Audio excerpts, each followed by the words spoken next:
Oh, what a crack. That was perfect. Hello, Tackles and Tinnies listeners. Welcome back. We're on the main potty today. So as you guys would have seen on socials that the Fantasy Files has dropped. Again, that's our SuperCoach specific podcast. Adam, Chris and I discussed all things SuperCoach the other day. The round has just started. I got on my side photo here. But again, not too late to jump onto your SuperCoach team, guys. But Adam's coming 17th in Australia. Chris is in the top 1% as well. And I'm just plodding along making some silly trades. So great listen for all you fantasy footballers. And yeah, that's my plug for SuperCoach. But more importantly, back to the main potty. We got Gazzy and welcome back Morgan today. Awesome. He was carrying the team last week when Gary was at his spud farm, being absolute spud in Clear Island waters. So good news, Gary. You've got a fellow spud in Adam the other day on the Fantasy Files. So the Nice. Spud squad is growing very, very slowly. Nice. But Gaz, how you going, bro? Good. Doing really well. It's getting chilly on the Gold Coast, hey? What is it, the No third or singlet anymore. fifth day of winter? Yeah. No more singlets. Got to hide the guns. Works good, bro. Good. Yeah, it's been quite busy. So last couple of weeks we've been fully booked at the clinic, which is pretty good. Got a new physio, which is always fun. So taking on a little bit of the caseload. Yeah, sick. Morgo, how are you, brother? Yeah, not too bad. It's been a busy couple of weeks at work. We've got some new staff starting as well, which has been amazing. Yeah, it's looking promising. So Yeah, loving it. Keen to and boys, read in. There's been a good couple of games of footy this last week.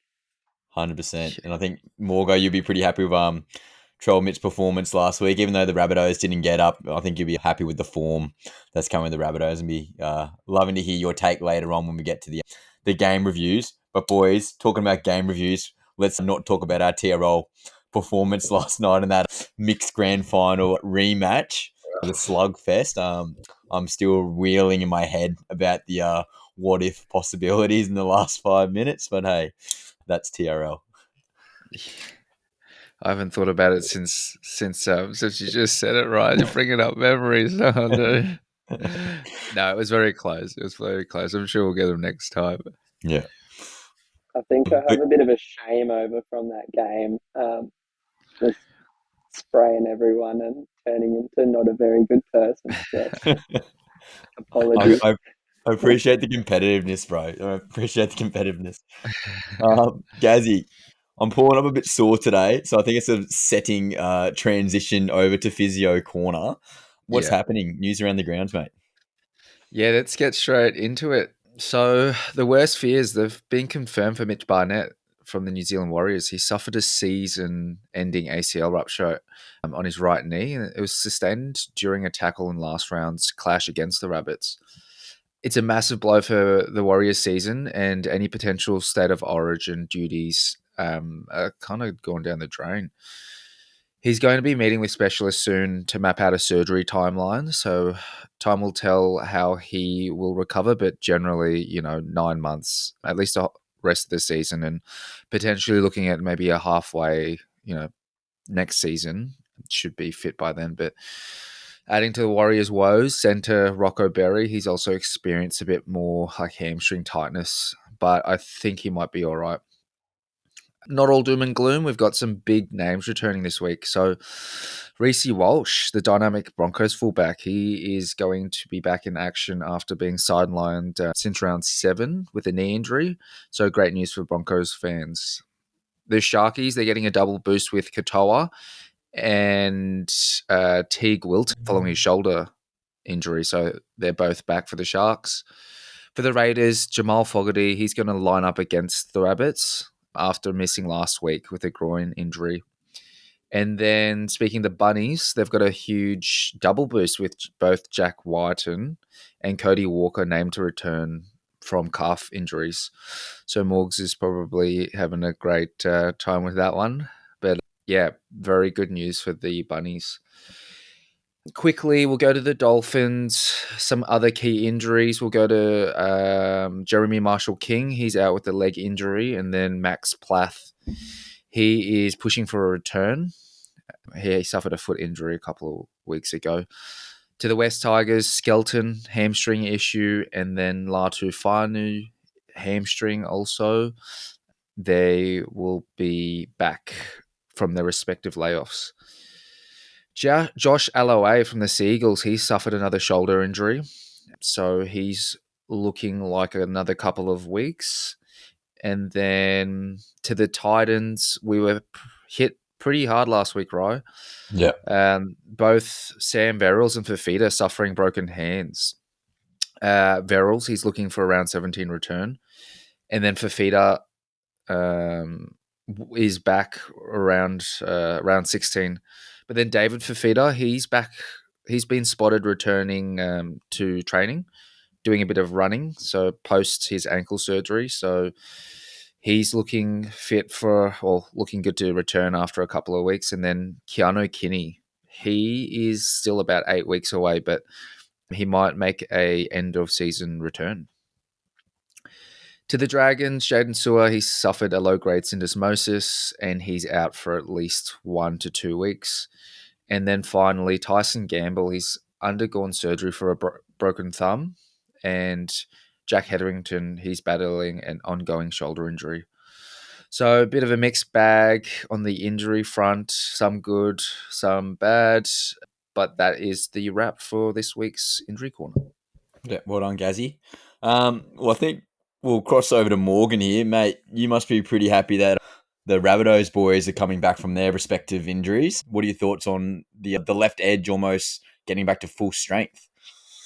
Yeah, I think we're just about a rejuvenated side. Obviously missing Murray still, but Cody just adds so much in attack.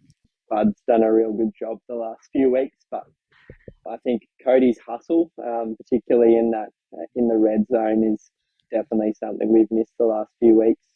And Jackie, I think he probably slots in there for Tass any other week, but I can see he's still named, so see how things go. But definitely looking like a strong side. The big out is Geyser, though.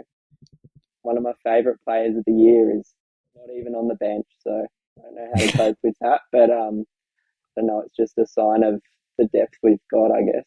Yeah.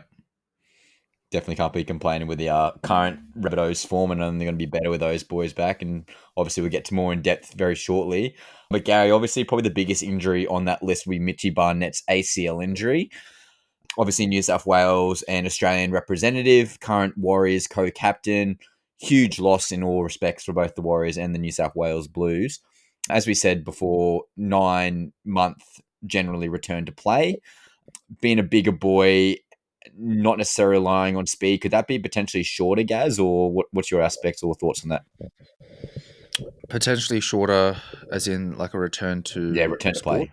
Yeah, it's pretty standard. Yeah, like with ACLs and like the sports, being a high level athlete, most of the time they'll undergo an ACL reconstruction. So they'll get a graft from, let's say, the hamstring most commonly, and then they will use that graft to help support the ACL.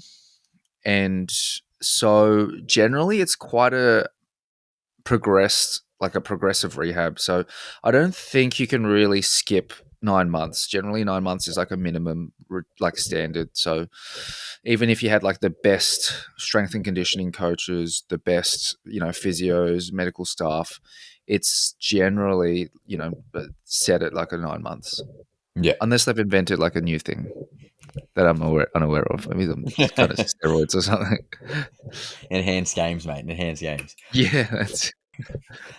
And you just mentioned the graft from the hamstring, and obviously hamstrings are the hot topic of 2025. Would that then potentially lead to more hamstring strains or tears?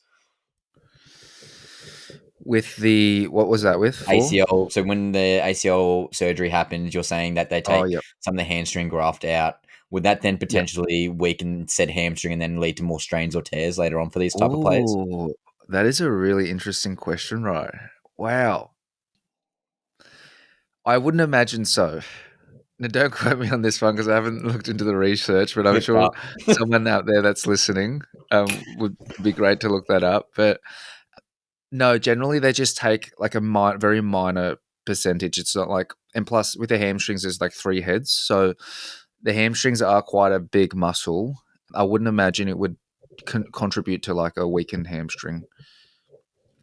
Because I know like some of the boys I've spoken to have come back with their ACLs, they get hamstring tightness. So that's what it sort of propped to my head. But yeah, that's interesting to note.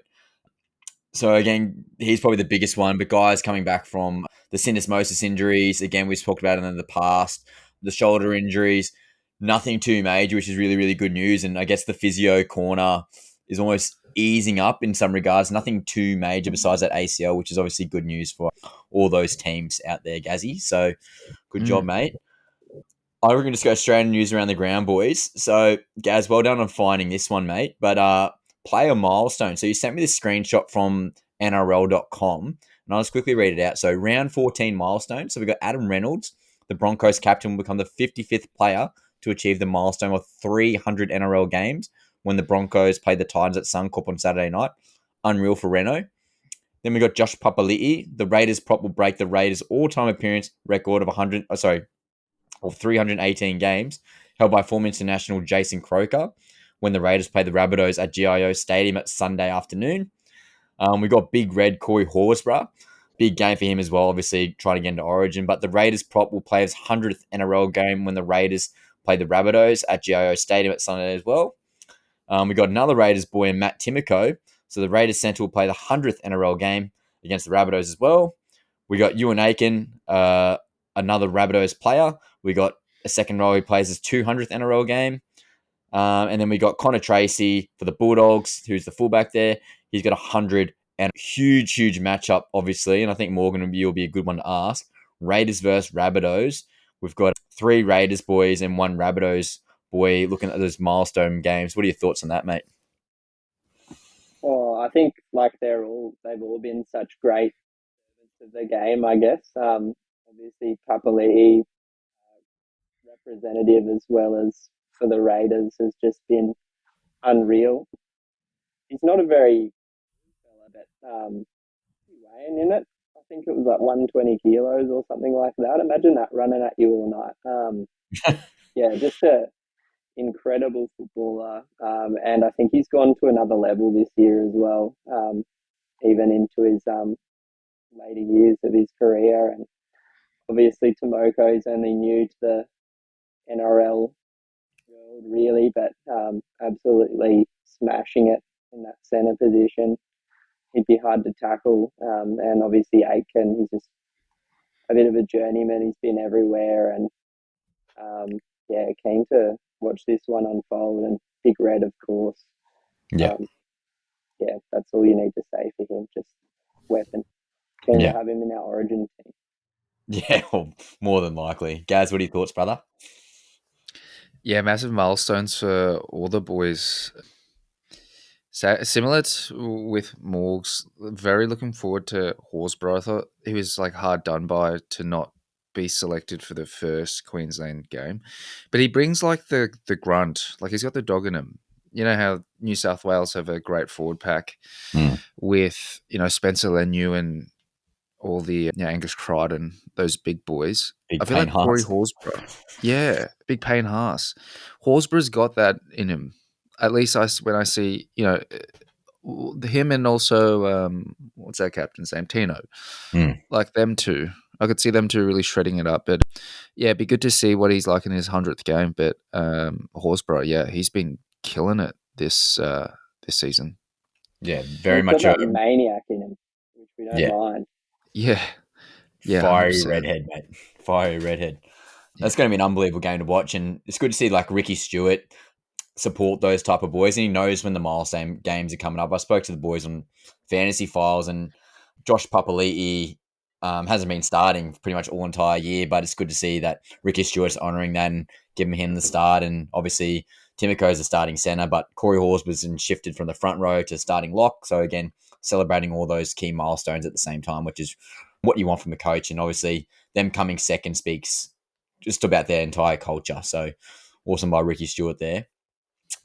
Some other key stats and a photo that I've also found from NRL.com. So again, we got those milestone games, but some key talking points for round 14. So currently we got the Knights versus the Manly game, and my SuperCoach is looking pretty good at the moment, looking at just what just happened. But the Knights have won only one of their past 5 games against the Sea Eagles, and going off the current scoreline, that makes sense. The Storm have not defeated the Cowboys since 2021, so that's a wild stat. Dolphin centre Herbie Farnworth is on a 6-game try scoring run, which is really good for a centre. The Warriors have won 3 of their past 4 games against the Sharks. So again, if you're a tipping kind of person, that's a really good one to have, especially for the Sharkies, who are set favourites for that. Now, Gaz, you'll appreciate this one. The Titans have scored 100 points in 3 successive wins over the Broncos, which is really good. Up Titans. Up the Titans.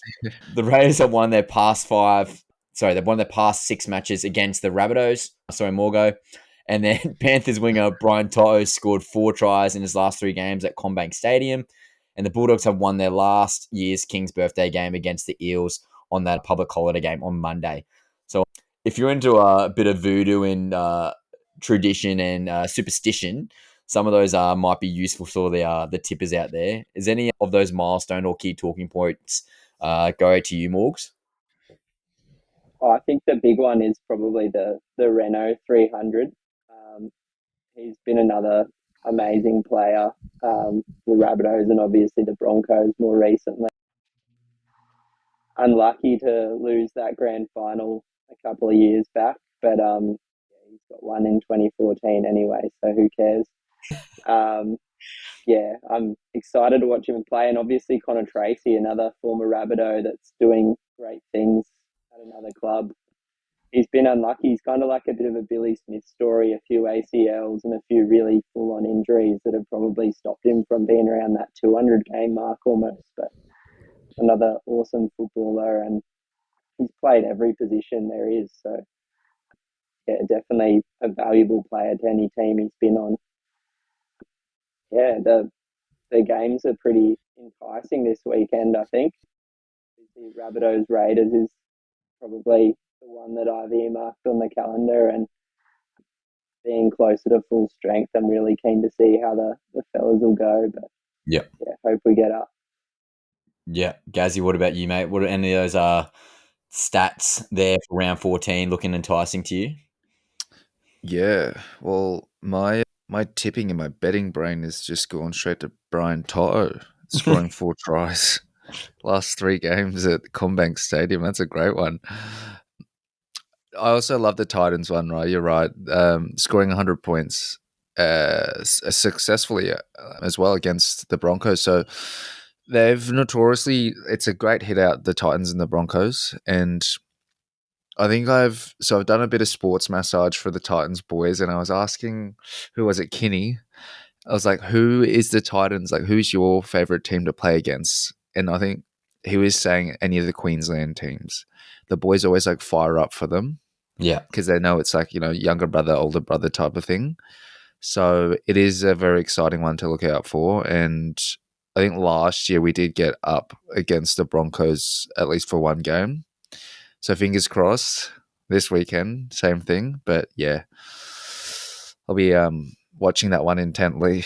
Yeah, that local derby is always a good one to have. And shame it's not at Seabus, but Suncorp Stadium will be packed out for 2 of the worst teams in the comp. So as a loyal Queenslander, it's sad to see, but such is life. But yeah, I do love the Brian To'o shout, but I just want to give a shout out to Herbie Farnworth. I mean, bloody hell, the Broncos made a mistake letting him go. Obviously, the Dolphins signed him pre him going gangbusters, so it was a great signing by the Dolphins. But my God, if they had Herbie Farnworth still over, let's say Cobbo, which we'll talk about shortly in the news around the ground, yeah, they'd probably be a different team right now, to be honest. So yeah, it's a tough one for the Bronx, knowing that you had Herbie in your back pocket, but hey, such is life. So, next headline, boys. We got Tom Trbojevic linked with a shock NRL exit as Manly face a Lehigh Hopewadi headache. So, some key developments here. So, Tom Trbojevic, 28, is reportedly considering leaving Manly at the end of the current contract, with the Super English League floated as a possible destination. Despite being on $1.1 million per season, Trbojevic has averaged only just 12.8 games per year since 2021 due to ongoing injuries.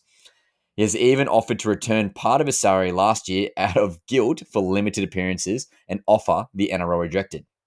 So, why he might leave? So, Trbojevic is reportedly willing to walk to avoid blocking the development of youngsters like Lehigh Hopewadi, who's 20, Toru Kola, and Clayton Folauo, who's kept senior players like Tommy Talau and Jason Saab out of the side. Brian Fetcher has quoted on SEN that Hopewadi, is way too good. He needs to be around the ball, and if he's still on the wing in 3 years, his management should be looking elsewhere. So, in regards to finances, so contracts between Tommy and his brother Jake are signed through the end of 2025, and Manly want to keep them both, but on reduced salaries. So Jake is looking for about $500,000 on a 1-year extension. He's currently on 900 grand, and Big Tommy is asking for he's currently on 1.1 million. He's looking for 700 per season and looking for a 3-year extension.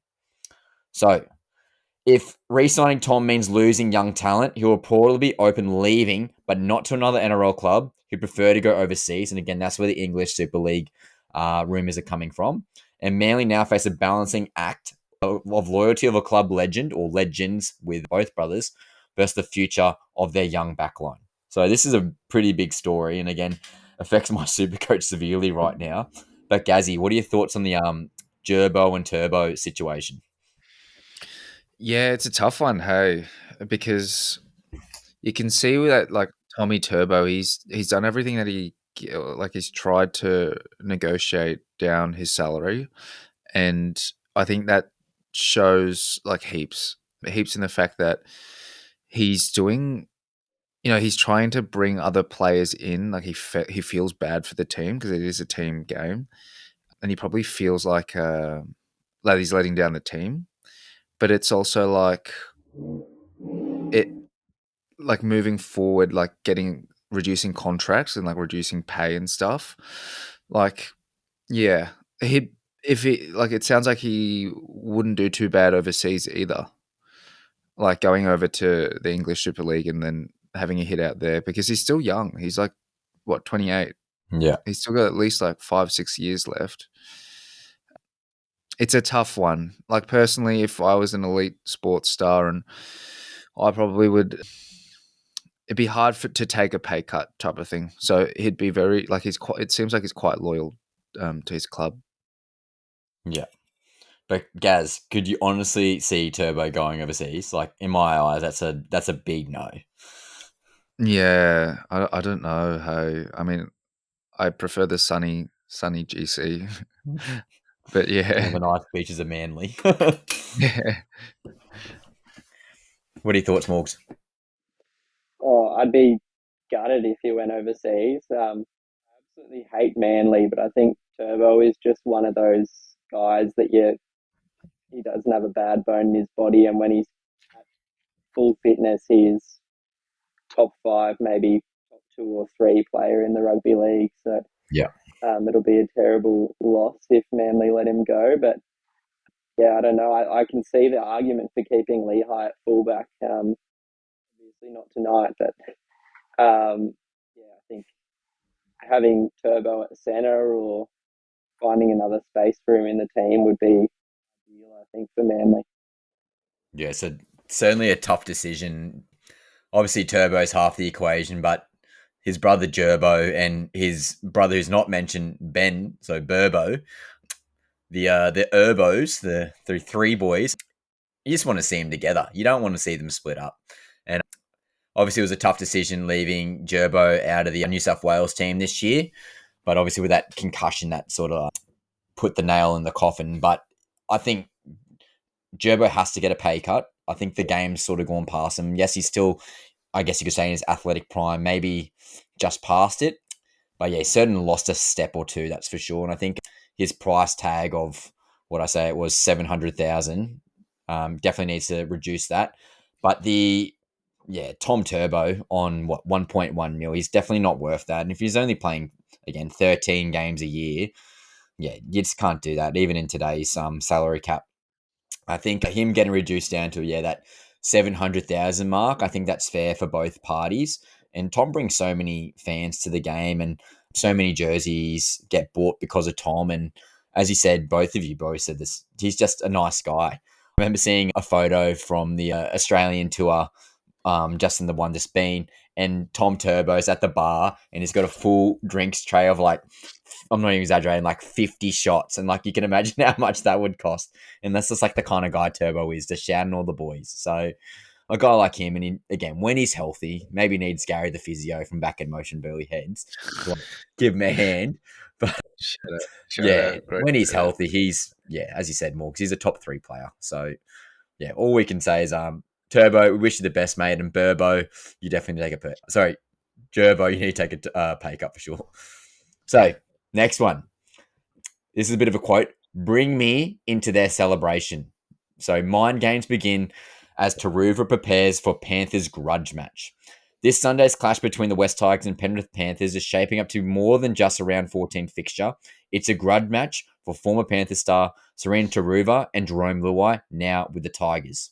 So the mind games have begun. So Brian To'o has already started the banter, messaging Turuva with photos of him in a Panthers jersey and joking. Quoting, "If they score on me this week, he's going to bring me into their celebration." Turuva responded with excitement. "I'm very excited. Myself and Romy," so otherwise Luai, were talking about it all the time last year. And then next thing you know, it's already round 14. Tigers injury boost. So the Tigers have welcomed back several key players, as Gary mentioned earlier, with Jarrell Skelton and Latu Finu. And there's also some debutants being Charlie Murray and Kit Luai, or Luli, I think is how you pronounce it, are set for their first matches of the season, and Murray making his NRL debut. Fun fact, boys, only found out that Charlie Murray is an ex-Marymount student, so I got that email today, so well done to Charlie Murray, ex-alumni. Nice.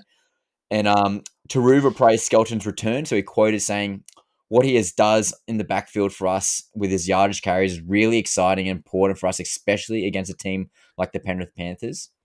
So why it matters, the Panthers coming off one of their best performances of the season against the Eels. The Tigers, meanwhile, are desperate for a bounce back after 3 straight losses. This match is not just about points, it's about pride, loyalty, and providing a point. So, huge grudge match, revenge tour between Luai and Turuva against their former team. The Panthers are literally like on skid row. If they lose like I think 3 more games, they're not going to be able to make the 8. So huge stakes. And I guarantee Luai and Turuva want to put that nail in the coffin. Morgo, what are your thoughts on this game? Yeah, I think both teams played pretty well last round. Tigers obviously peaking in the last 10 minutes or whatever of the second half, and Panthers putting together probably their most complete performance of the year so far. So, yeah, I think it's a pretty intriguing game, and I'm keen to watch it. Obviously, Skelton adds a lot to their yardage carries, particularly off Peary's kicking game. I think it's going to be important having that big bopper that can break tackles and get a few extra yards coming from the back end, because I'm sure the Tigers are going to be in their own 22 a lot. But yeah, it's going to be an exciting game. Peary played really well last weekend, so yeah, looking forward to it. Gazzy? Yeah, that one, same as Morgan. That one's going to be a very exciting one. Penrith Panthers, West Tigers. For me, it's all about the halves. Like with Luai, coming off the Panthers from last year, and then number 7, like Nathan Cleary. So it'll be interesting to see how they kind of play up against each other. I reckon there'll be a little bit of a battle there. And yeah, Panthers coming off a couple of good wins. West Tigers 3 losses in a row, really wanting to climb back up. So I think it's going to be a tight one. Yeah. I think the Tigers, after the whole Galvin situation, now that's settled, now that's done, Galvin's on to a new team at the Bulldogs. I think they're going to feel a lot more settled, and I think they're going to have a lot of confidence coming out of that second half from last week, where they almost made that triumphant comeback against the Cowboys. So, yeah, I think it'll be very hotly contested. And again, those Panthers boys are going to want to be wanting to win. And again, I think they're going to be rested after the Perth game or State of Origin game too, because Ivan Cleary has stated that in the past. So it's pretty much must win this week. So again, this might be a huge game to watch. So really, really good to see. Next news story, boys. So we got Craig Bellamy tipped for shock switch to coach in Queensland. Family ties at the heart of decision. So some key developments here. So Craig Bellamy, currently in his 23rd season as head coach of Melbourne Storm, is reportedly considering a move to Queensland, potentially to coach the Gold Coast Titans in 2027. Let's go. So the 65-year-old has a flexible 5-year contract, so signed in 2022, that allows him to decide annually whether to continue as head coach or shift into a director role. Bellamy is also currently serving as the advisor for the New South Wales coach Laurie Daly in the State of Origin. So, family at the core. So the move is reportedly motivated by family reason. His daughter and grandchildren live on the Gold Coast. He owns 2 units in the area and is said to be considering relocating permanently. The speculation and timing. So ABC's Zane Bojack reportedly said that Bellamy is expected to sign on for 1 more year with the Storm before potentially taking up the coaching role in Queensland in 2027. The Titans, who believed to have already spoken to Bellamy with the future of current coach Des Hasler are uncertain. So what they're saying, Bojack quoted, "I don't want to get the Titans fans too excited, but the word I've been given is the Gold Coast have talked to him." Former Raider Sam Walker's quoted, "They would certainly turn their culture around and help the signing of players and how the club is viewed." So, boys, if Craig Bellamy goes in 2027, that is huge. And I can confirm today that he actually did pick up that option for 2026. So, again, officially off contract in 2027. Gazzy, got to go straight to you, mate, as a Titans fan. Thoughts on Bellyache coming to the Gold Coast Titans in 2 years' time? It's great. It's great. Get me on the phone to him, Craig, if you're listening. Let me sort you out with a house. All right? Don't worry. We'll hook you up with a house. We'll get you some free physio and we'll look after your family. Just come to the coast, eh? You look after the Titans, eh? Get us a premiership, please. No, Man, that's great news. When I heard that, yeah, that'd be amazing. Like, he's such a great coach, and I don't know. Like, it's hard because I don't know if it's a coaching issue. Like Desi's, the coaches oftentimes in media just cop it. I don't know if it's a coaching thing or whether it's something different or a mixture of things. But it's like, I think the culture at the coast maybe, or yeah, I don't know. But yeah, very exciting if Bellamy does end up going to the Gold Coast Titans. I think Gazzy nailed the word on the head, culture. I agree. Desi Hasler is definitely a proven coach and definitely knows how to get a premiership. He's done it with Manly. He's been successful getting to the finals multiple times with both the Doggies and Manly. But yes, a culture thing. Bellamy, that's what he does. He brings players who are top level, players who are borderline not even an NRL player, and they all just get brought up to the best possible level. And I think guys like Stefano, who had all this potential and talent at the Tigers, he's now gone to the Storm, and he's absolutely going gangbusters. Guys like no names like Joe Chan, like he's a borderline reserve grade. He's come in this year and absolutely brained it. You guys got like Grant Anderson, who was again barely getting a chance in first grade, gets into their system, and now he's signed with the Broncos for like $600K for next year. Yeah, it's definitely a culture thing. What's your thoughts, Morgo? Yeah, I've actually seen Bellyache a bit on the coast, just walking around, and I think his blood pressure seems a bit lower. He's got a few less veins popping out on his forehead, so I just hope it doesn't soften his edge if he's out here and turns into any other Titans coach. Just bloody useless, but we'll see. Yeah. It would be an awesome signing, though, like you say, and I think at the Storm they've definitely got that next man up mentality, unlike any other club. So yeah, I think it'll do wonders for the Titans, who have a lot of local talent that probably can't push through to that next level. Yeah. And again, as you said, I think the local talent thing is just the most frustrating thing as a loyal supporter. We've just lost so many guys who have gone to the club, severely underperformed their expectations, and then they go to a new club. Prime example in more recent times is Aaron Clark playing for the Warriors this year. He was shifted between front row, second row, lock, played hooker, borderline, not even in the other team, and then all of a sudden goes to the Warriors this year. And I'll tell you what, boys, more than likely getting lock of the year. So again, it's just extremely, extremely frustrating. I think Bellamy would solve that issue for sure. And again, guys want to get coached by Bellamy, so it's even better for us getting better recruits to the club. So yeah, time will tell for that one. Next story. We got the Bulldogs have reportedly made a major selection decision involving Lachlan Galvin ahead of round 14 clash. This follows weeks of speculation surrounding Galvin's future, including his rejection of the 6 mil extension, which we've covered extensively here on the podcast. A potential immediate release, again, with the Bulldogs versus the Eels, and again, lucky the doggies got him. And the ongoing legal and media drama involving the management and the Tigers alumni and the coaches. Again, he had that lawsuit filed, and again, they're still hoping to rescind that. But what this likely means, the Bulldogs may have either named Galvin in their squad. I think he's number 23 this week for round 14, signaling a deal has been struck and confirmed. But the real question is, will he play this week? Morgo, thoughts?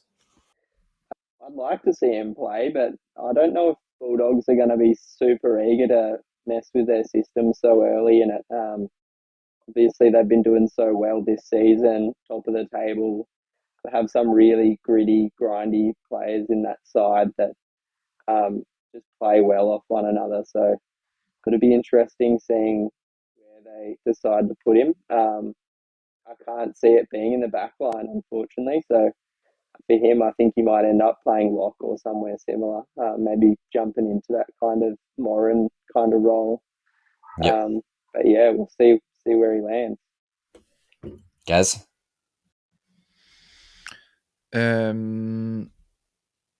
So I cheated. I checked the team list, so he's not playing. I don't know. Yeah, I think Matty Burton is the better option. Yeah, like Morgan said, I don't think this, like late into this season, they're going to make many changes to what they're already doing, because what they're doing is already great. So they might potentially use him as a utility if he does, end up playing. But yeah, probably not starting at the very least. But hey, I could be wrong. It'd be good to see him out there starting. I think if he gets a few more reps in at training as well, we'll see where he lands. But yeah, definitely not next game. Yeah, I think more than likely it'll probably be after the second major buy round. So probably looking around round 18 for that bench position. But Toby Sexton's been pretty much told that you're not wanted next year. So it's inevitable that he's going to be put to halfback. Low-key kind of would like to see Burden at fullback. Or even Burden going to centre and then Critter going to fullback. But again, that's just all smoky talk. But yeah, Galvin's there to play halfback or 5'8", and it's only a matter of time this season. I guarantee it'll be before round 20 that he'll be playing there. So again, as we say, time will tell. So this is one I just put on before we started airing the podcast, boys, but I saw this one today. Again, it's Thursday here. Broncos set to axe Selwyn Cobbo in shock decision. So this is from zerotackle.com. So the key quote here, we're looking at how he is tracking at the moment, and I'll make those decisions after the captain's run, said coach Malcolm Maguire. Selwyn is a good young man, and I just want to keep him improving. So what's currently happening? Selwyn Cobbo, the 23-year-old Maroons flyer, is appalling on the chopping block for this weekend's clash. After a turbulent season bouncing between wing and fullback, Cobbo now be dropped from the squad entirely. The decision follows an omission from the Queensland Origin side and comes amid whispers of potential club switch. So why this matters? Cobbo's form has been inconsistent, and with contract talks looming, this could come to a worse time. Josiah Karapani is tipped to replace him in the strong reserve grade performances, with Dean Mara also in the mix. Maguire's comments suggest that the final call will come Friday's captain's run. So, Gaz, what are your thoughts on the Selwyn Cobbo situation? Yeah, interesting one. I think, his form hasn't been that great recently, but it'd be all right to just see what like the younger or the other players do, like from reserve grade, give them a chance as they get into the NRL. It means it's more competition, at least amongst the Broncos. So you have to play for your position, right? So that might mean that Selwyn, feels like he needs to perform a little bit or like, pull the finger out. He's a great player, Selwyn. Like, love the bloke. He's great on the footy field. He's a big boy as well. So I'm sure he's just having a little bit of a form slump. And like, I'm sure as we go into, the next couple of rounds that he'll pull through. Yeah. Morg's thoughts?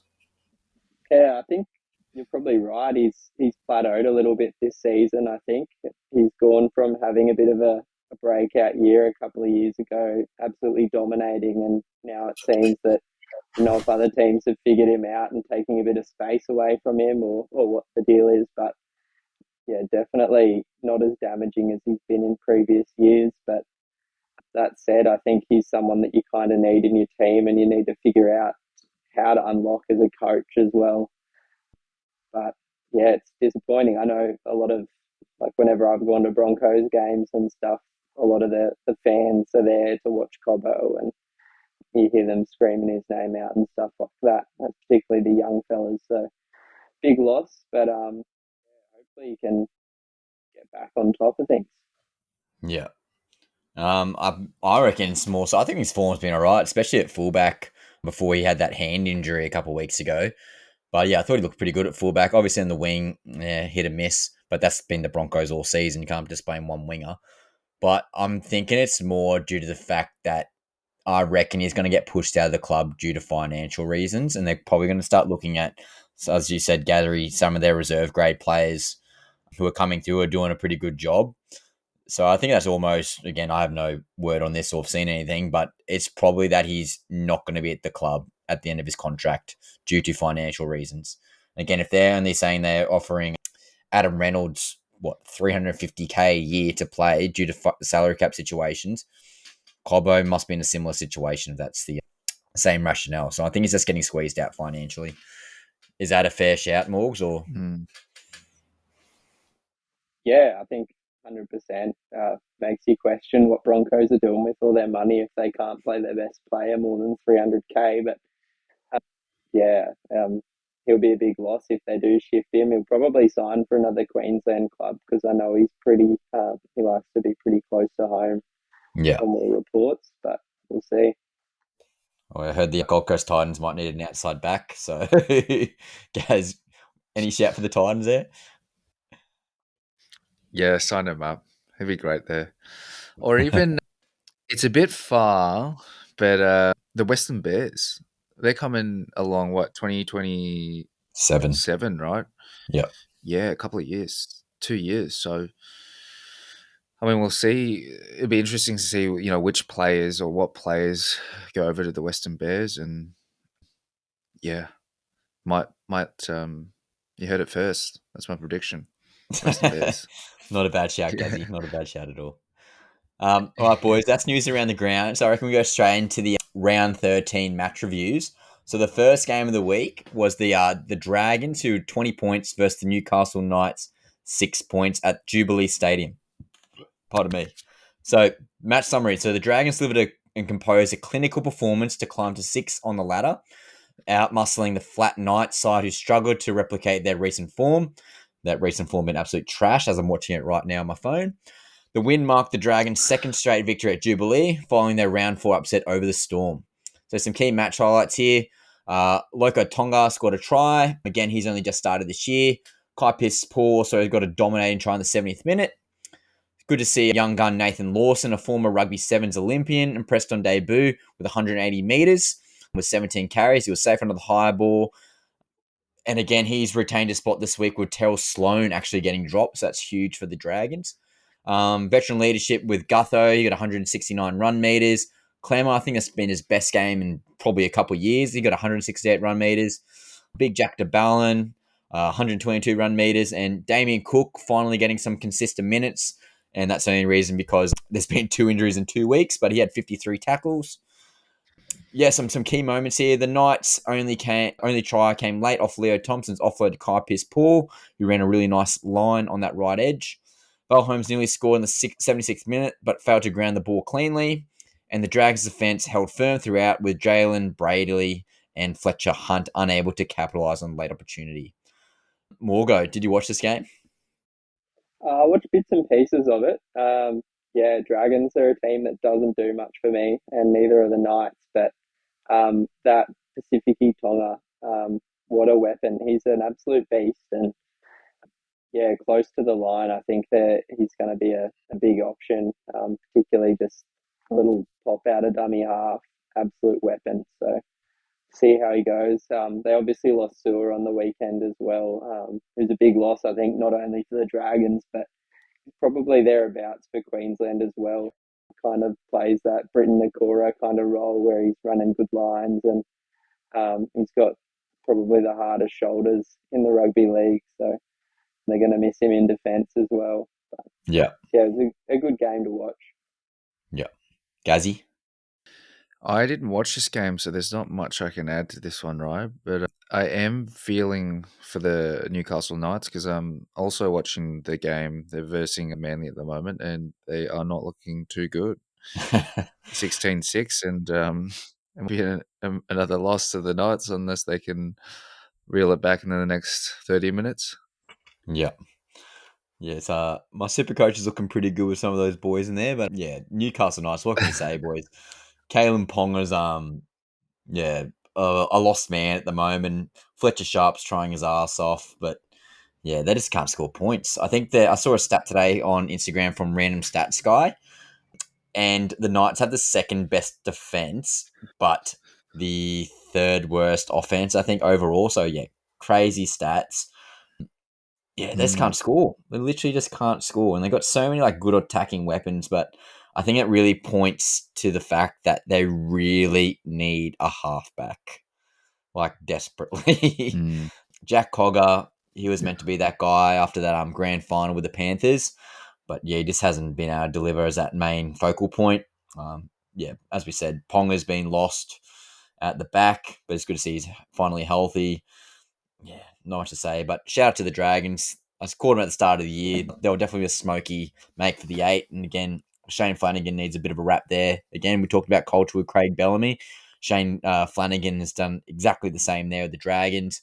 Huge buys this year with Val Holmes, Cookie, and Gutho. Again, that senior leadership's obviously been invaluable. And as you said, Morgo, Tonga's been absolute beast, man. He's going to be so good for them long term. So, yeah, smoky chance for the Dragons making the 8, that's for sure. But yeah, the Knights, they'll be fighting for spoon bowl with the Titans, I reckon, at this stage. Hopefully a bit of reverse psychology. Gazzy, take away the Storm 100%. versus Titans game. Yeah. Save some of your voice, Roy. Yeah. For the to the Melbourne Storm, we hosted them over the weekend. I think you and I, we both went to the game. Yep. But yes, on Saturday at Seabus Super Stadium. But the Storm, they overcame a spirited Titans outfit. It was tighter than what the scoreline suggested. It was 28 to Melbourne, 16 to the Titans. But Melbourne's class and structure, they proved decisive, while the Titans were left ruining a controversial bunker decision and a few missed opportunities. Some match highlights: the Storm executed their attacking sets with precision, capitalising on-field position and repeated sets, whilst the Titans, they showed resilience and flair, but their momentum was halted by a no-try ruling against Sam Verrills in the second half, so that was a little bit contentious. Ryan Pappenhausen, Pappy, and Trent Liero, they were instrumental in Melbourne's go-forward and defensive stability. Some key moments: midway through the second half, Verrills appeared to burrow over for a crucial try, but bunker official Casey Badger, he ruled that he had gained an unfair advantage by contacting Tino's leg, which obstructed Ryan Pappenhausen's ability to defend. Now, I don't know about you, but like being on the field and being there, everyone was like cheering, absolutely cheering, and then to hear it get overturned by the bunker was like, what the, like it was It was a Blowing up. terrible. At least I thought Bro, it was a terrible call, blowing but up. yeah, he would. I don't. I don't know. I don't know. He was going to score. He was a couple of meters out. Like he was going to score, regardless of bumping his leg. But yeah, I guess The rule is like that's you the rule can't book. go through the legs like a tunnel. He literally scraped Tino's legs. If not the Titans thought that bloody Nelson Asafa Mona can't get lower to the ground. He literally was just standing upright, and then Verrills literally just pipped in between him and Pappy. Like, so frustrating. Like, literally, Yeah. Des has a quoted right here. Got it wrong again. I think we are hard done by. This was a big moment in the game. So frustrating. Like, they literally missed that try, and then I think it was literally the next set Melbourne scored. So it was literally a 12-point swing, and that's the difference in the scoreline. So as a Titans fan, and I mean, there was a lot of Melbourne fans, but holy moly, the whole entire stadium was booing. As you can vouch for that, it was just an atrocious call. What's the point? I have the bunker when it was something so simple. And I'm not even having like the Titans bias there. Like, that was just a shit call. Morgs, what do you think about this situation? Oh, it was messy, and I think looking at the ruck on that exact play, it was borderline like yellow card stuff. Anyway, it was so crowded in there, players not getting away, and I don't know how Ferrells could have changed what he did in that moment, but he didn't have the room, and for me, it was a fair try, but. Again, I think it's another moment where the Titans just haven't been resilient. They don't get a call go their way, and then they just crumble. I think in that moment, to let it be a 12-point swing, like you say, it kind of sums up their season. Things don't go their way, and the other team scores, basically. Yeah. But So not a great game to watch. It was a bit of a slog, and I think the Storm, they look really vulnerable this year. I think some of those Origin players played pretty similar to how they played in Origin, and we're a bit, Yeah, they're certainly a dry weather team, aren't they? As soon as that weather started coming, it was sunny all day, and I think it was like 250. It just pisses down on the Gold Coast. Like, I think it sort of saved the Titans a little bit because, yeah, there's a lot slower play the balls, and the shifting on the ball wasn't as clinical as it would normally be for the Melbourne Storm. Yeah, Jerome Hughes has been super quiet. I know that's a bit of a role change since Pappenhausen's back, but he's definitely not emulating that same Dally M season from last year. Cameron Munster, as you just mentioned more ago, he definitely didn't have the best of games, similar to game one from Origin. But yeah, Pappenhausen's been trying his ass off, and some of those other forwards are doing their role. But yeah, super frustrating game. I traded in bloody Cam Munster, had one tin at the game. Like, Cam Munster's coming in, fantasy files activated. No, shit call. So Titans suck, Ryan sucks. So next game, North Queensland Cowboys 32, West Tigers 28. This was at QCB Stadium. So match summary, in a high-scoring affair, which was a chaotic contest, the Cowboys edged out the Tigers 32-28 in Townsville. The Tigers showed plenty of fight despite being reduced to 11 men at one point due to two first-half sin bins, but ultimately fell short in a game that featured 17 offloads, 50 tackle busts, and 8 line breaks from each side. Some key match highlights. The Cowboys capitalised on the Tigers' ill discipline, scoring multiple tries during the sin bin period. The Tigers clawed back late in the second half, but missed an opportunity in the final minutes, sealed their fate. Possession with territory were nearly even, with the Tigers slightly ahead, with 53-51 in their territory.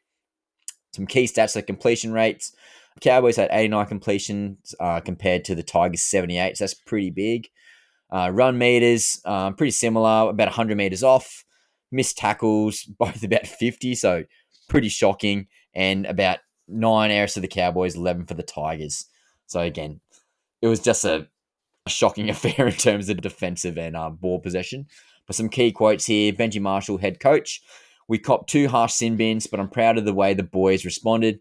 We were in it to the very end. Marshall also praised the performance of Galvin's replacement in the halves, suggesting the team is ready to move forward on the ongoing contract saga. I'm referring to get my name back there in a sec. But Foxley commentary, the Tigers were gusty, but they can't give a team like the Cowboys that match of a head start. and expect to chase them down. What are your thoughts, boys, on the Cowboys Tigers slugfest, Gary? Yeah, very high scoring game.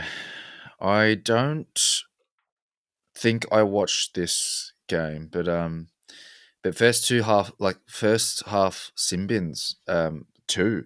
I think. One of them was Luai. I think. Yes. Yeah, can't really comment too much on this one. Did you watch this one, Morgs?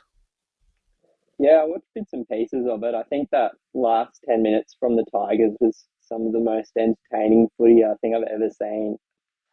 I think the Cows were probably about to have a bit of a Ferrari TRL moment out there, just getting run down at the death like we always bloody do. But it was good to watch. Yeah, just Tigers just threw caution to the wind. I don't think Cows did much wrong really in defence. I think Tigers just, yeah, absolutely played like no team has played this season and chucked the ball around, found holes. It was like watching touch footy for a bit of it. So yeah, good to watch, and yeah, probably back to the drawing board for the Cows. They leaked a lot of points, but not much you can do there. Yeah. And the guy's name I was thinking of, Heath Mason. So he's been a fullback for the Tigers in the past, but yeah, he did pretty good job at 5'8" there. But it's also worthy to note that Latu Fanu, who's the next guy up for the Tigers at 5'8" / halfback, he's named on the bench this week. So Heath Mason's either gonna stay at 5'8" or go to that utility role. But again, Morgan, I think you nailed it on the head, mate. It's literally like touch football in the second half of the Tigers. It was actually pretty good to watch the second half. The Cowboys were just absolute gangbusters in the first half. Really good to see Tommy Dearden and Purdue connect like they were. Todd Payton needs a bit of a shout out there, making that brave call a couple of weeks ago, moving Purdue, who was doing so good at centre, back to his natural position at 5'8". Again, Tommy Dearden's putting his hand up for that Queensland jersey, and again, time will tell if he pips off Daly Cherry Evans. But going off this current game right now, he might be getting that. But yeah, it's just tough. The Tigers, man, just can't keep it together. But they're definitely trying, and you can't act like they're not putting any effort in comparative to last year's team. Yes, they're not getting the results where they should be, but again, they're still sort of in the hunt for the 8. Yeah, Terrell May, I think he's going to take Mitchy Barnett's position at front row for New South Wales. He's just so bloody good. And again, he's playing 80 minutes in the middle, and he's such a big dude. Imagine just tell Terrell May, hey, mate, play 45 minutes as hard as you can. He doesn't have to, like, pull the handbrake every single set. He can literally just go gung-ho for New South Wales. So, terrifying for a Queensland supporter. But yeah, shout out to the Tigers. But yeah, even bigger shout out to the Cowboys getting the win. We need another Queensland team in the top 8. Gazzy, you got the Broncos Manly for me. Yes, Broncos Manly match summary. So the Sea Eagles, they delivered a dominant performance, dismantling the Broncos 34-6 in a front of a home crowd. DCE, he was steering the ship, and also Lehigh Hopewadi continuing his breakout season. Manly overwhelmed a Broncos side that looked flat and disorganised. Match highlights, Hopewadi, he was electric at fullback, setting up 2 tries and running for over 200 metres. DCE controlled the tempo with his kicking game and leadership, and the Broncos' only try came late in the second half, long after the result was beyond doubt. Key stats, possession, Manly 56%, Broncos at 44%. Line breaks, Manly to 7, Broncos 1. So that kind of shows you their attack for the Broncos. Tackle breaks, Manly 32, Broncos 12. So another big difference. In completion rate, Manly at 88% and Broncos at 72%. But some quotes from Anthony Seibold, the Sea Eagles coach. He was quoted saying that that's the standard we've been chasing. We were clinical, aggressive, and smart. Really proud of the boys. And then Madge, he was quoted, we were outplayed in every department. It's not good enough, and we'll be addressing it this week. Corey Parker, he was quoted, Manly looked like a finals team tonight. the Broncos, they look like they were still on the plane. That's pretty funny. They haven't left the plane. But yeah. Yeah, boys, what do we think? Oh, mate, I as like think my second, third team, it's absolutely just infuriating to see the Broncos do what they're doing. And I know Morgan's a fellow Broncos supporter, so yeah, I think Corey Clark nailed it on the head. Just absolutely, Broncos did not look like they wanted to play. Morgan, what do you think? I feel like at the moment, every other team that plays the Broncos is the gorilla, and Broncos are just one man, not 100. They're getting beaten to a pulp. Obviously, the forwards were coming off Origin. They were probably a bit flat, but you'd expect the other boys to stand up. I think the outside backs were pretty poor in particular. They usually put in a pretty solid performance regardless, but yeah, it just wasn't it. They're looking shocking. I'm excited to see what Reece Walsh does to the team. I think he definitely makes them a bit more direct. Generally speaking, he runs it pretty straight and off the back of shape. I think he'll be pretty dangerous. But yeah, we'll see how things go this next week. It's an exciting prospect. So Yeah, Yeah. I think Jesse Arthur's played at fullback. Obviously, Cobbo returned from his hand injury, but Jesse Arthur's very resilient in what he was doing. Obviously, was taking those hard runs out the backfield, but just wasn't giving anything in attack. And as Morgan spot on, mate, I think Reece Walsh is going to be absolutely dynamic for them.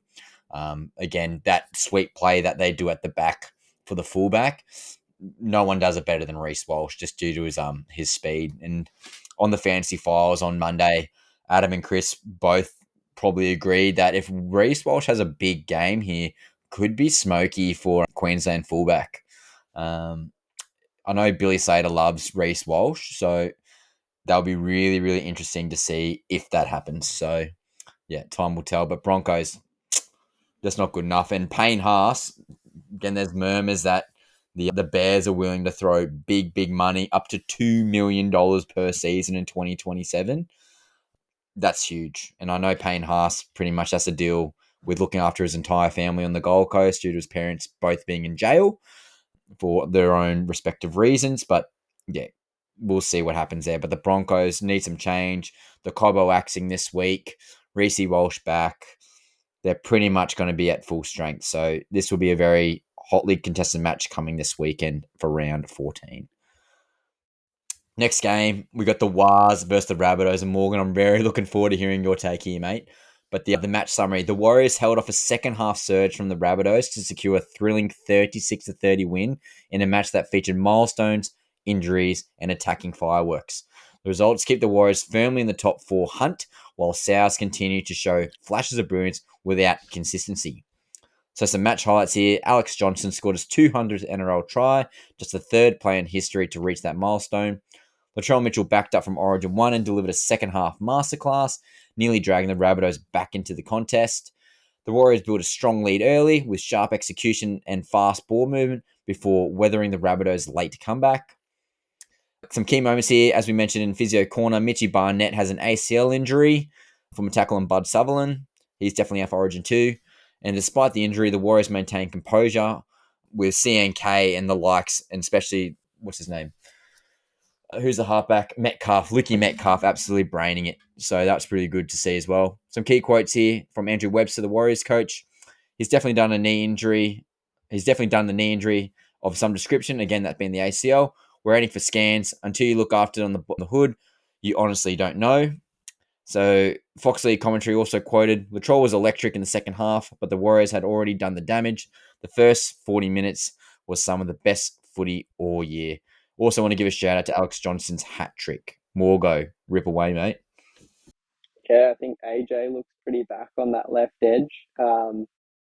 He's had a dry couple of years, but yeah, getting the hat trick was pretty great to watch for a fan. I think he moves up to second on the all-time list. Like he's been second for a while now, so just 12 tries, I think, behind Ken Irvine, which yeah, I think he might get there. We'll see.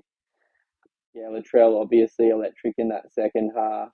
missing a few minutes in that first half, which I think is when the momentum shifted a little bit. I think he went off for a HIA 15 minutes or so, and I think the damage was done then. We had a bit of go forward at that point, and I think we were up, but yeah, took a bit of time away from the team, and New Zealand got their legs back and started playing some footy.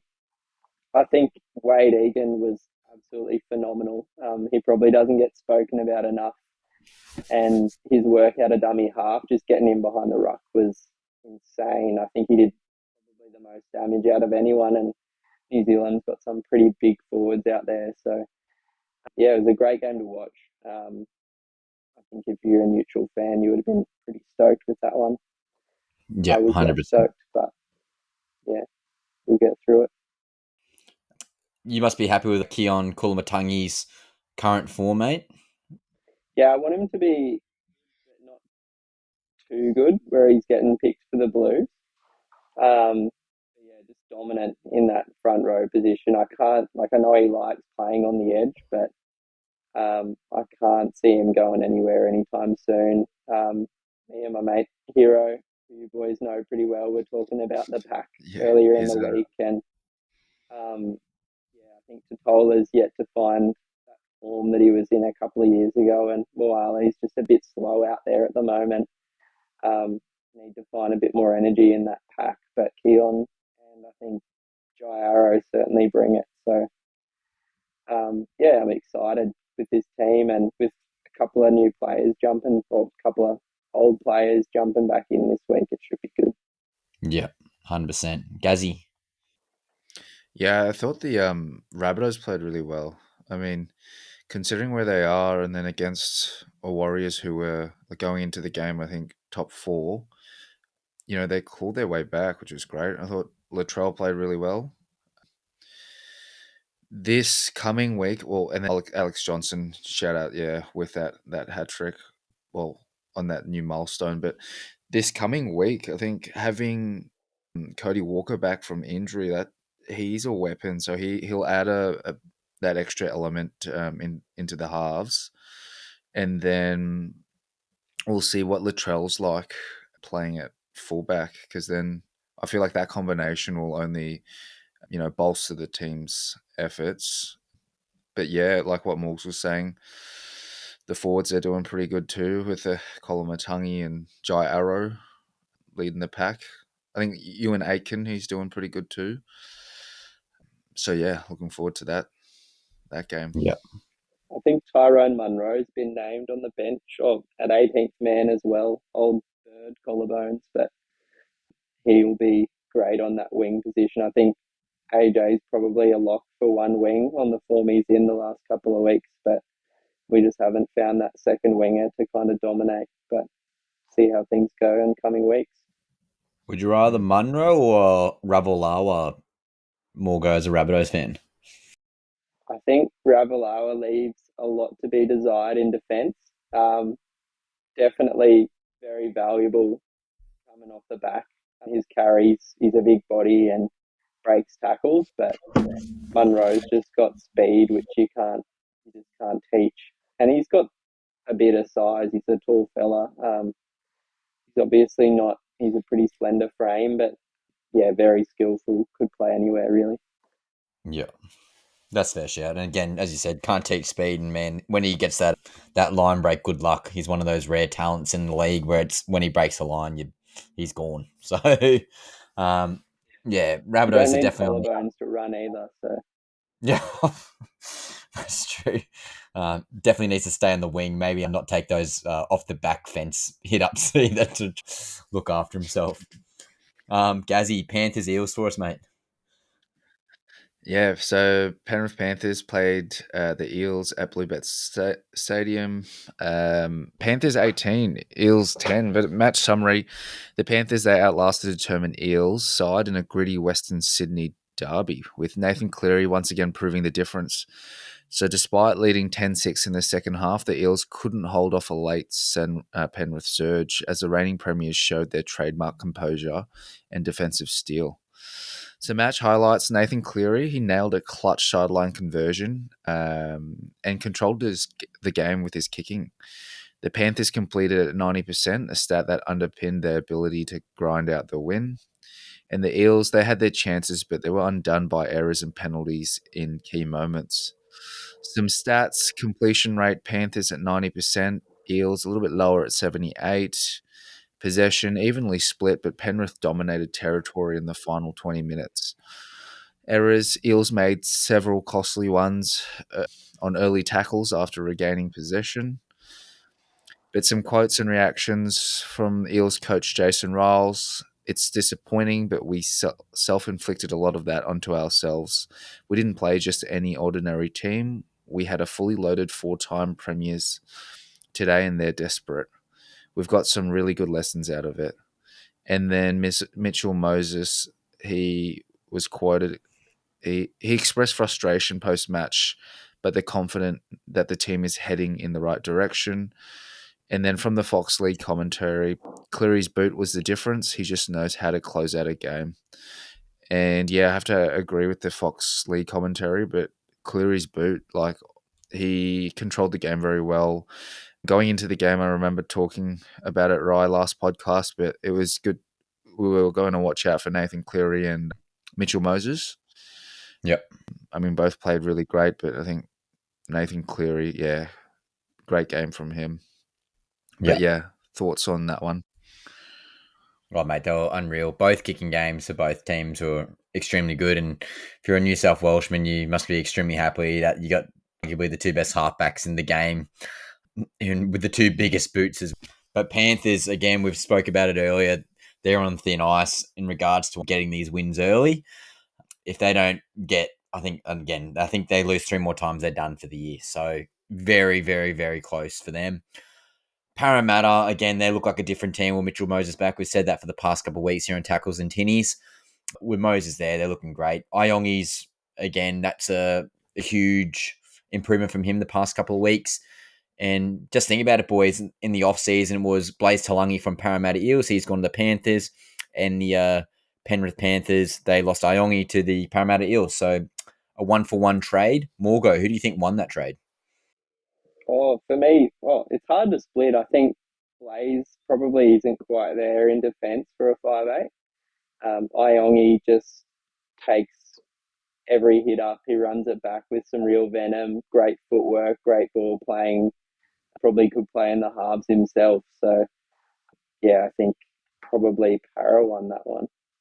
But all in all, it was a great game to watch, and I must apologise for the bloody Black Hawk flying over. I don't know if you guys caught that in the audio. Trying not to laugh.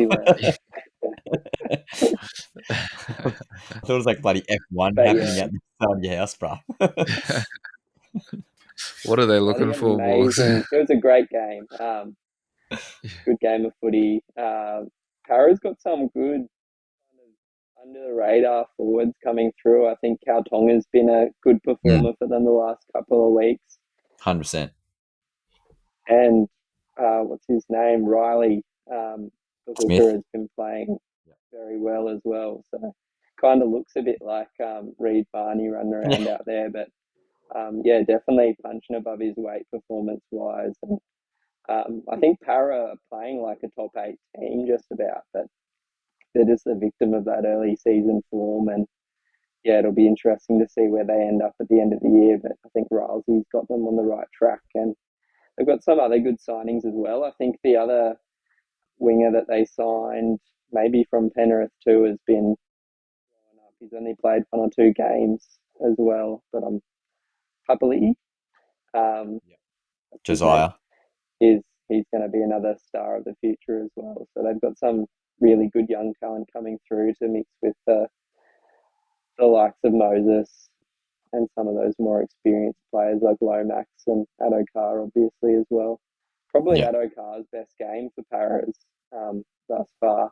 Lots of line breaks, good meters, and yeah, just good wing play. He's been unreal, Addo-Carr, this year for the Parramatta Eels. I don't think he's really had a bad game, to be honest, especially coming back from his most recent injury. They're almost getting back to his old New South Wales origin form. So if he can continue to do that for Parramatta Eels moving forward, that's only going to help their chances of potentially making the top 8. And again, pre-Mitchell Moses going down for that injury, they were no shorty looking at the 8, but the ladder's so congested at the moment that they can certainly have a chance of getting in there. And I'm just about to load it up. But I think the ladder, so they are currently on 10 points and they're 2 wins out the tie the top 8. So again, it's anyone's contest this year. So if a team going to run about 4 games in a row, they're well and truly in contention for the top 8. So really good to see. Again, we want transparency throughout the league. You can watch any single game and your team can win, which is awesome. Last game of the round, this one was pretty scintillating. We got the Canberra Raiders 26 to the Sydney Roosters 24. This is at Allianz Stadium. So the match summary here, the Raiders snatched a dramatic win over the Roosters thanks to an 80-metre match-winning try from Ethan Strange, set up a brilliant kick return from KO Weeks. It was a thrilling finish to a game filled with momentum swings, individual brilliance, and defensive lapses. And every time we go on this podcast, boys, everyone has to have a crack at saying his name back. Mark Nawaqanitawase scored a stunning solo try, leaping over Savila Tamale to score, showcasing his aerial prowess. The Roosters led for much of the second half, but were underdone by late errors and a defensive lapse that allowed Strange to streak through away untouched. The Raiders' resilience and counter-attack ability proved decisive. And there goes Fletcher Sharp hat-trick. Let's go, SuperCoach. Some key stats here. The Roosters completed at a solid rate, but were let down by 2 crucial yardage errors from Mark Nawaqanitawase, and the Raiders capitalised on broken play and showed better composure in the final 10 minutes. Some key quotes here. So Trent Robinson, the Roosters coach, on Mark Nawaqanitawase. He's such a good player, but he's got a choice. He's made 2 unforced yardage errors. When he cleans that up, he'll be one of the best wingers in the competition. He's a quick learner, and he's hurting in there because of it. Foxley commentary quoted, "That kick return from Weeks was electric. The Raiders just flipped the switch when it mattered most." Now, Morgan, before we hear your take on this game, I need to hear you say his name. Mark Nawaqanitawase. That's good. Well done. Damn, What's your nice take, brother? moves. No. Oh, I think game of the round easily. Raiders they're such a they're a team you get excited about. They've got so much young talent. We haven't seen a lot of these boys playing before, and they're absolutely killing it. I think Xavier Savage has gone to another level on the wing this season. Tomoko, obviously.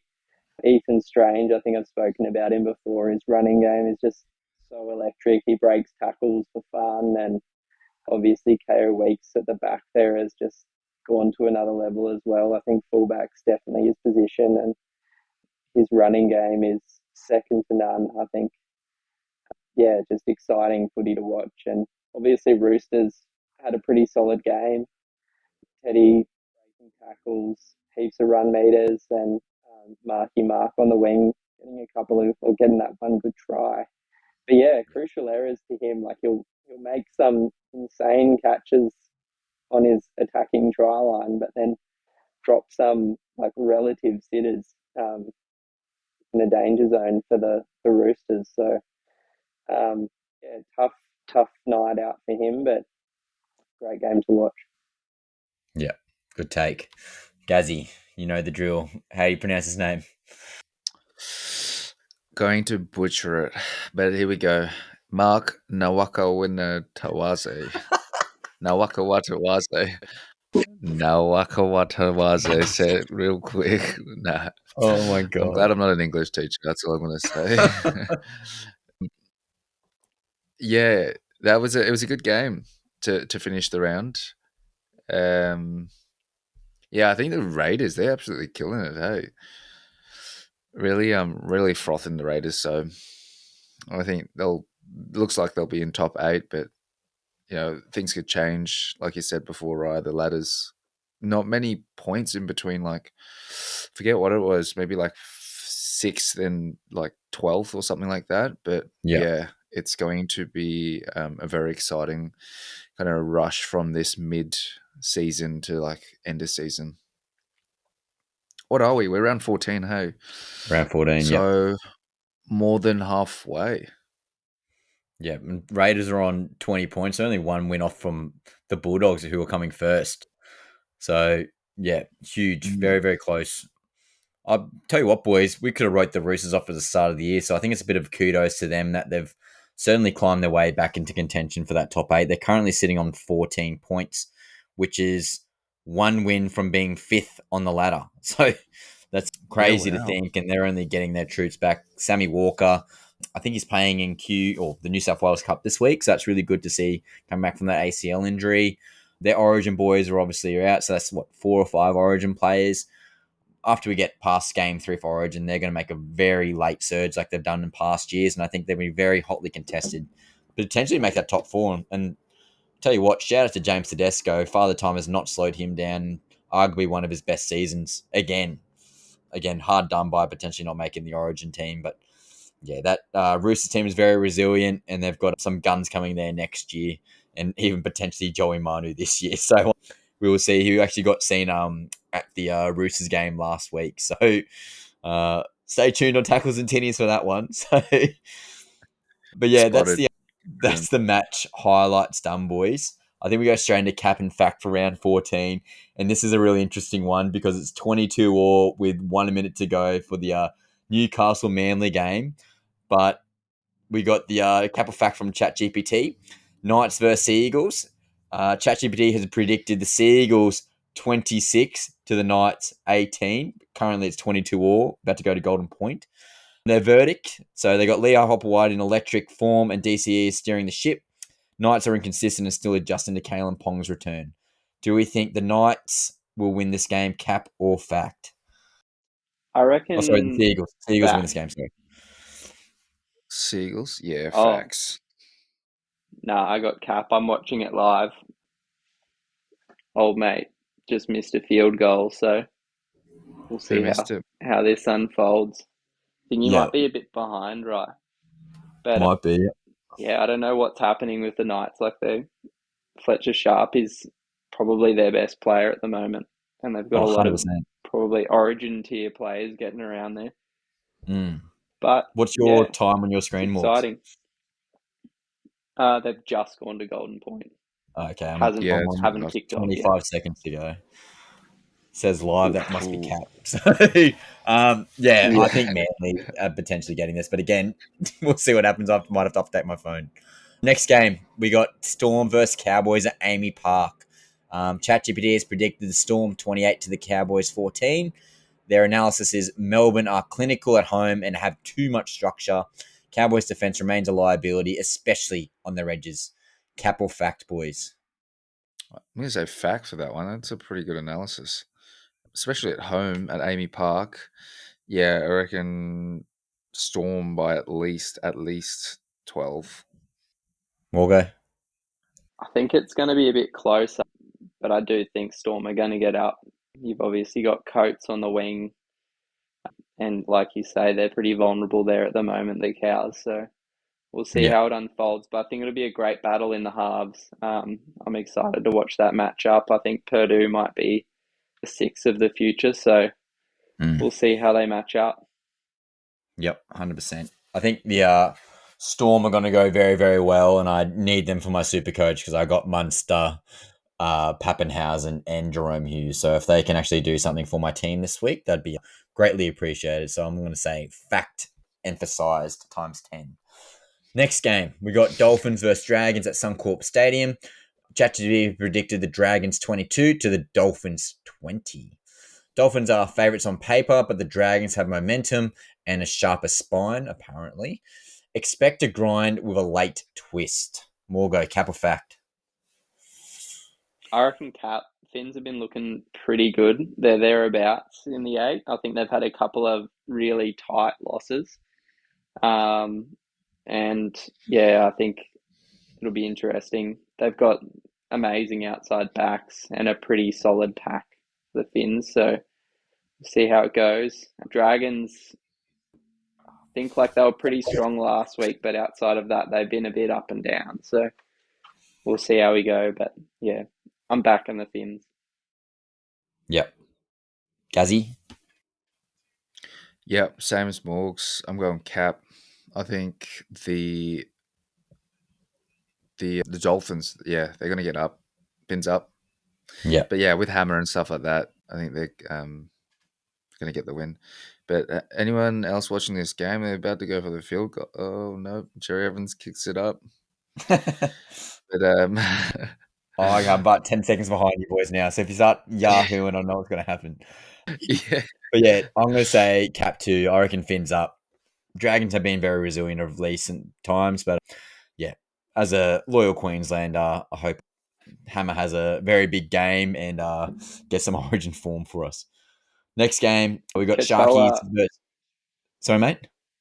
I was just going to chime in. Katoa has probably he's becoming one of my favourite players to watch at the moment as well. And I think they probably win the halves battle, the Finns. So excited. Yeah, and I disagree with the Dragons here. Dragons have momentum and a sharper spine. I don't know about the sharper spine bit there. I think the Finns have a pretty underrated spine there, especially with, as you just said, Katoa's unbelievable form this year. So next game, we got Sharkies versus Warriors at Shark Park. ChatGPT has predicted Sharks 30 to the Warriors 24. Gazzy, cap or fact? I tipped the Sharks. So I'm agreeing here. I'm going fact. I know the stats are against them. The Warriors have like won their last 4, but yeah, I'm feeling the Sharks for this one. Yeah, I'm pretty sure we just got a Kalen Ponga match winner just then up Queensland. We'll go cap or fact. I missed it. I think I'm going Wars. I think if you can beat South, you can beat anyone. Oh, I mean, yeah, no, that makes sense. If you can beat South, you can beat anyone. So, it should be a good game, and yeah, it'll be a big battle in the forward pack. Both teams have some huge forwards out there, so I think it'll be a grindy, boring game to watch. But Metcalf out the back, he's just been a weapon this year. So yeah, see how things go. Warriors have a great little squad at the moment, so 100%. Up to Wars. I was big loss for Mitchie Barnett, obviously, but yeah, Warriors have just got that momentum at the moment, and I think the prediction of Sharks winning, I'm going to say cap. I just hope the Wars win, eh? But again, whoever wins this game is going to be cementing their spot probably in second position, or at least third, with the Raiders right there as well. Local derby here, Broncos versus Titans at Suncorp Stadium. ChatGPT has predicted the Broncos 26 to the Titans 16. I'm going to say that is a big fat cap. I'm hoping the Titans are making a surge here. AJ Brimson named it 18th man. He's trying to get a special exemption from the NRL. I think he's 10 days post-concussion. So, he's trying to get that exemption. Broncos are in the shit, but saying that, they've got Reece Walsh back, so that'll be an interesting game. Morgo, thoughts? I think I've spoken about how I feel about the Titans on this podcast last episode, so I think Bronx are getting the job done. It's going to be 100-0 and all the rest of it. But we'll see. I think both teams have really been underperforming. They're both great squads on paper. Bronx have put a few really good games together here and there this season, and I think this might be one of them. 100%. Gazzy? I think you boys know my view on the Titans, but yeah, up the titties. Yeah, I think cap on that one. I hope the Titans come out quickly and then can maintain the lead. Yeah, we'll see. We'll see how that one goes. Yeah, I think the Titans, they just need to win. I need them to win for morale. But yeah, be a good game. So next game we got the Sunday clash for the Raiders versus the Rabbitohs. Prediction is ChatGPT has predicted 28 for the Raiders to the Rabbitohs 20. Xavier Savage is in career best form, and South are flashy but inconsistent and vulnerable through the middle. I don't know about the middle anymore. They got Kulumatangi and Jairo there. Morgo, cap or fact?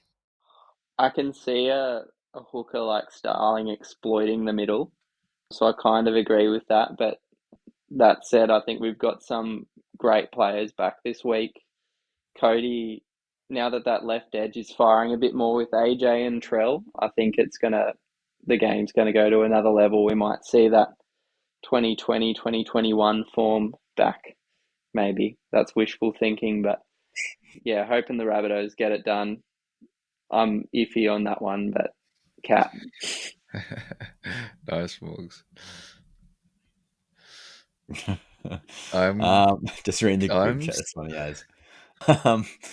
Yeah. So next game we got Tigers versus Panthers. So ChatGPT has predicted Panthers 32 to the Tigers 10. So Penrith's systems are too strong, even with Origins out. Again, a couple of injuries there as well. Tigers are distracted by the Lachlan Galvin saga, even though that's over, and the struggling defensive inconsistencies. Gazzy, cap or fact? Facts on the Panthers. I think Panthers will win.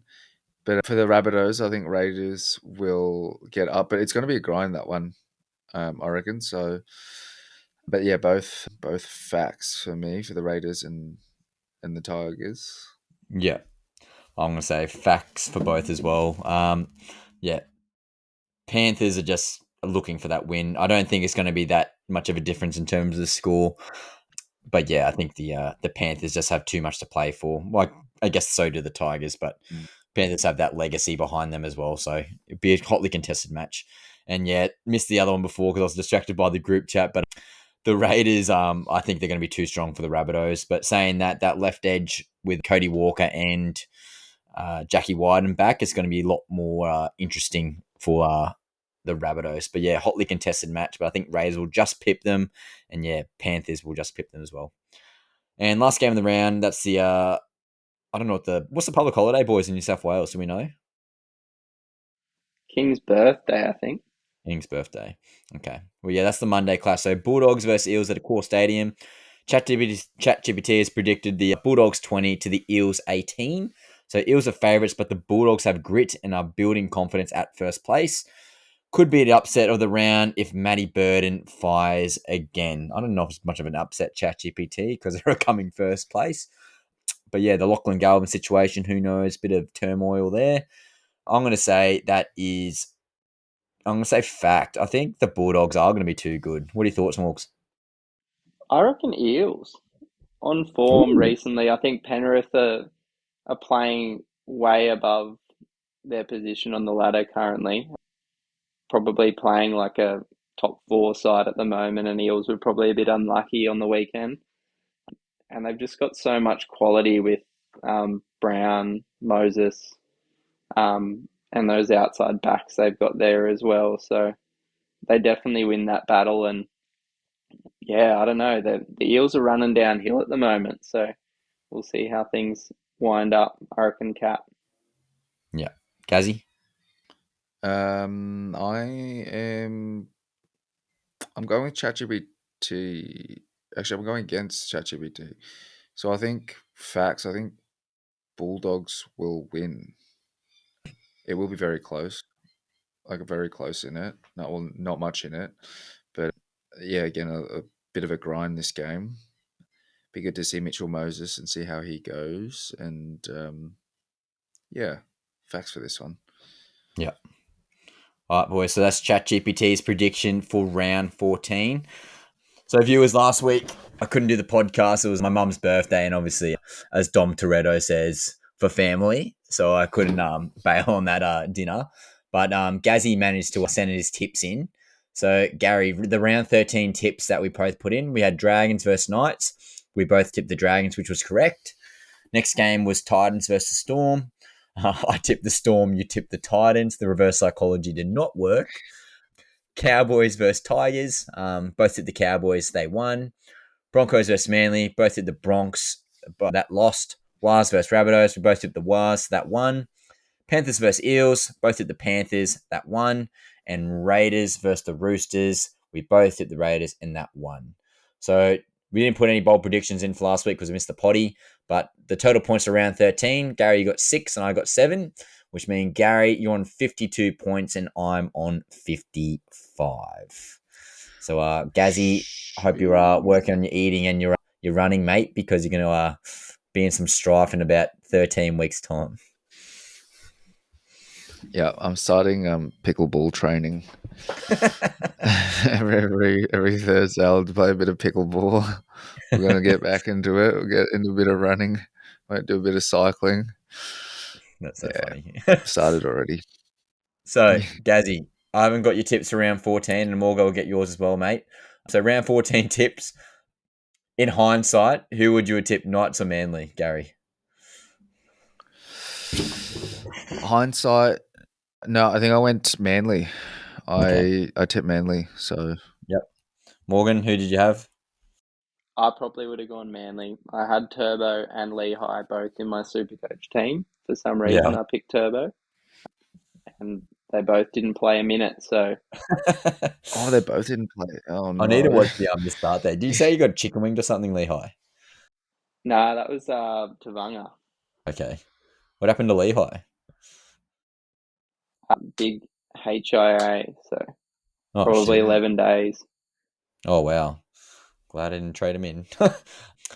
So, next game, we got Storm versus Cowboys. I've tipped the Storm, Gaz. Who have you got? I've done the same. I got Storm. Yep. Morgs, who you got? I think Storm in a close one. Yep.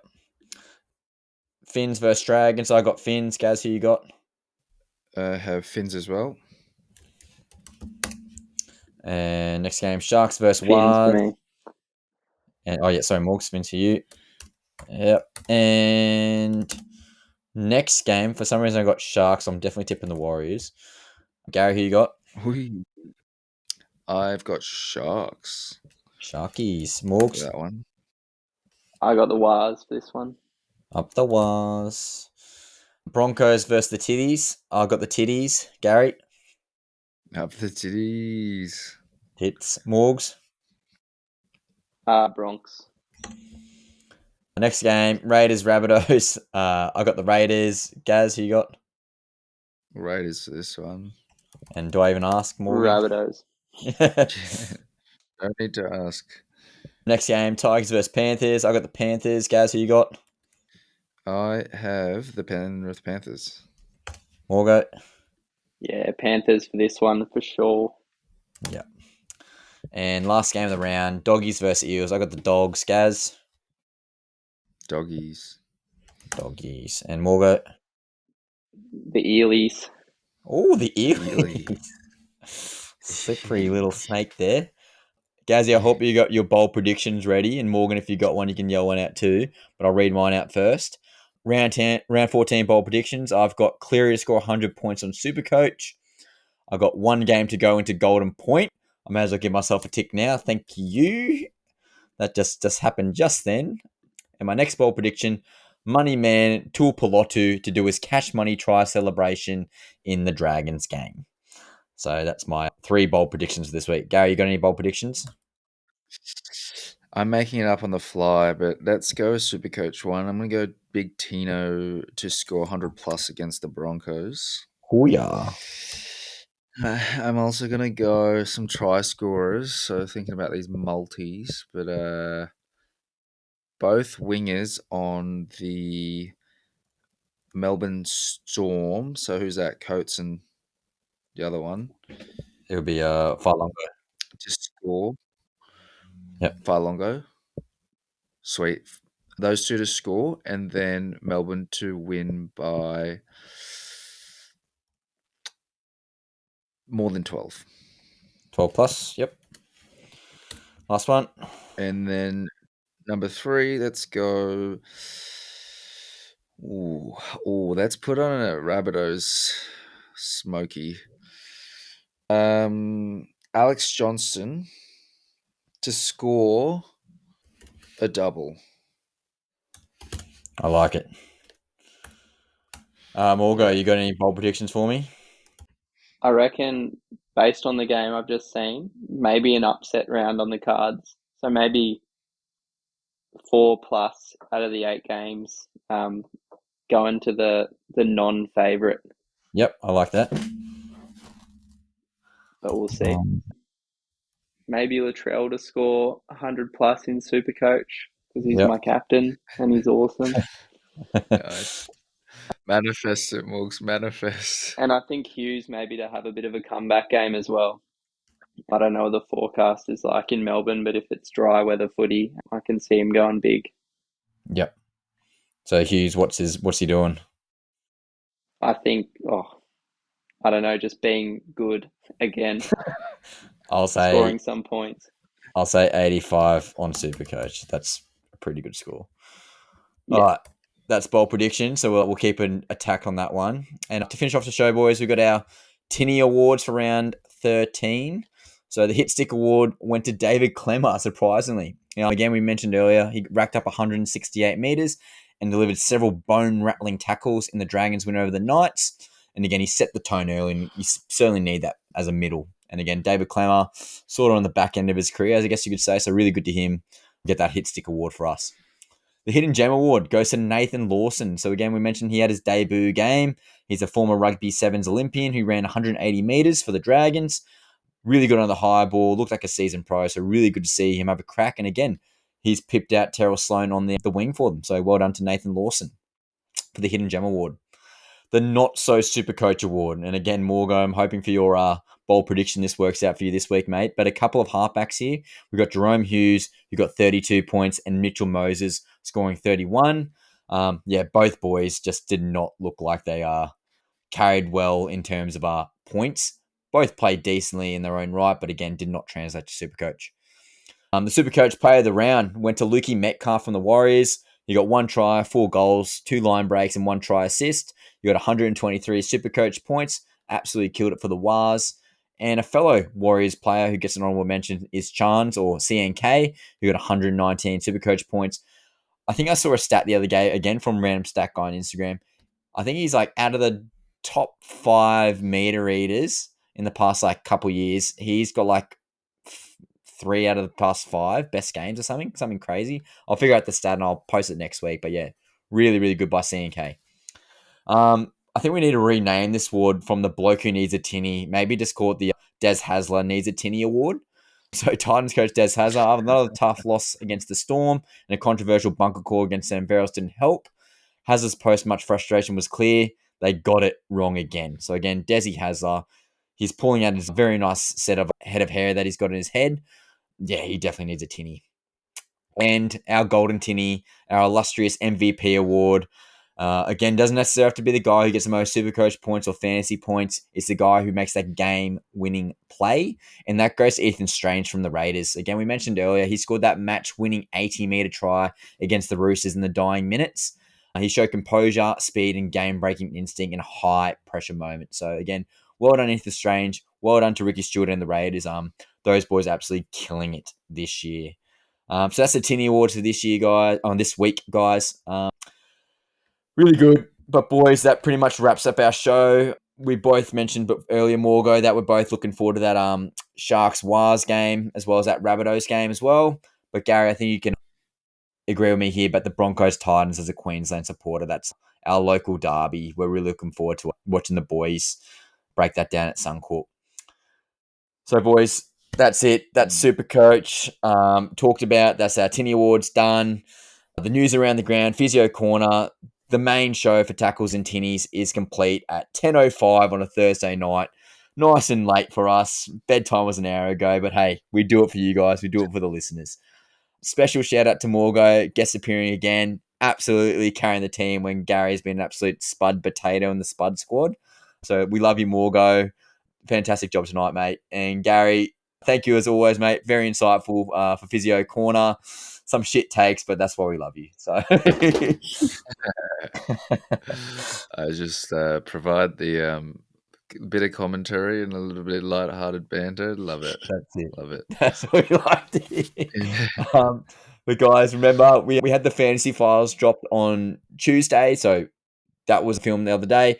This main podcast, so again, we have our 2 shows per week. I do my best to post on all different social media platforms, but again, for us to get recognized on the algorithm, we need you to like, comment, and if you can, share it. Again, that really helps the algorithm. And if you are on Apple Podcasts or Spotify, really appreciate if you can give that 5-star rating. Again, helps us pop up in the algorithm for people type in NRL or SuperCoach or Rugby League podcast. Again, you have no idea how much it does help. So again, really appreciate if you guys can do that for us. And if you have fan questions, I'm doing my best to get over all the platforms and get back to you guys on there. Some of your comments are pretty funny, and really appreciate you guys interacting with us as the hosts. And again, if you've got any questions for Gazzy regarding physio advice or rugby league stuff that you guys want to know regarding Physio Corner, please hit us up and I'll pass it on to Gaz. If you want to rip into Morgan regarding the Rabbitohs, more than happy to pass that on as well. Morgo, any last words, mate? Nah, thanks for having us on. I'm keen for another good week of footy. 100%. Origin selection just around the corner as well, so a lot to play for this weekend. 100. Gazzy? Yeah, I think hyping up State of Origin because, that's coming right around the corner. Under 2 weeks will be second game in Perth, so very much looking forward to that one. Yeah, 100%. All right, boys. Thank you very much. Awesome episode tonight. We'll see you guys next week. Thank you. Bye.